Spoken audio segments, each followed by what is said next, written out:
Hello বন্ধুরা, কেমন আছো সবাই? আশা করছি সবাই খুব ভালো আছো আর আমিও খুব ভালো আছি। আর আমার আরেকটি নতুন ব্লগে তোমাদের অনেক অনেক ওয়েলকাম। তো দেখতেই পাচ্ছ যে আমি রেডি হয়ে বেরিয়ে পড়েছি। আর আমি যাচ্ছি হচ্ছে একটা গৃহপ্রবেশ বাড়ি। বাইরে যা রোদ, এখন তো এক মুহূর্তও ছাতা ছাড়া বাইরে বেরোনো যাবে না। এটা দেখছো, এটা হলো সজলধারা কলের জন্য কাজ হচ্ছিল। এটা হলো আমাদের বাজার, বেলা হয়ে গিয়েছে তো তার সব বাজার উঠে গিয়েছে, আর ভিতরে হচ্ছে মাছের বাজার।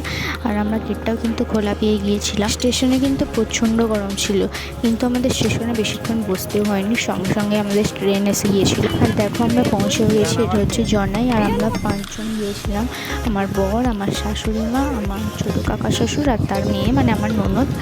বাড়িটা কিন্তু স্টেশন থেকে একদমই কাছে, তাই আমরা হেঁটেই চলে গিয়েছিলাম। আর এখানে রেলের এসএসপি কাজ হচ্ছিল, সেটাই তোমাদের দেখালাম।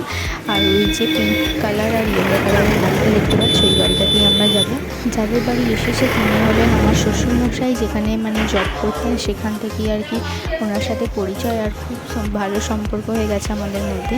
আর ওদের ওপরতলাটাই আসলে কমপ্লিট করা হয়েছে অনেক দিন পরে, তো সেটার জন্য সত্যনারায়ণ পুজো দিল আর কি। আর দেখ, এই যে সিঁড়ি থেকে উঠতেই প্রথমেই এদের এই ঠাকুর ঘরটা পড়ে। ঘরটা খুবই ছোট, কিন্তু এত সুন্দরভাবে সাজানো, দেখতেই খুব ভালো লাগছিল। আর এটা হলো ওদের ব্যালকনি, তোমরা দেখো এখনও কিন্তু পুরোপুরি কমপ্লিট হয়নি, তাও তোমাদের দেখিয়ে দিলাম। কি দারুণ না? ঢুকতেই তোমরা প্রথমে একটা টিভি দেখতে পাবে, আর টিভির পাশে রাখা ছিল ওই ডাইনিং টেবিলের চেয়ারগুলো। আর ডান দিকে আছে একটা শোকেস আলমারি, যেখানে অনেক রকমের স্টিলের বাসনপত্র রাখা ছিল। আর এটা হচ্ছে ওদের বেসিন এরিয়া। বেসিনটা খুব সুন্দরভাবে তৈরি করেছে ওরা। আর আয়নায় আমাকে একটু দেখিয়ে দিলাম। তারপরেই আছে কিচেনটাও কিন্তু এখনও নতুন, মানে এখনও পুরোপুরিভাবে কমপ্লিট নয়, তাও তোমাদের দেখাচ্ছি। দেখো, এটা হচ্ছে ওদের ডাইনিং টেবিলটা, কত বড় না, তার উপরে ছিল এই হাতির পিকচারটা। আর তারপরেই তোমাদের দেখিয়ে দিলাম যেখানে সত্যনারায়ণ পুজোটা হয়েছে সেই জায়গাটা। পুজো কিন্তু এখন কমপ্লিট হয়ে গেছে, তাই একটু ভালোভাবে তোমাদের দেখিয়ে দিলাম। তারপরেই আমরা একটু নিচের দিকে যাচ্ছিলাম।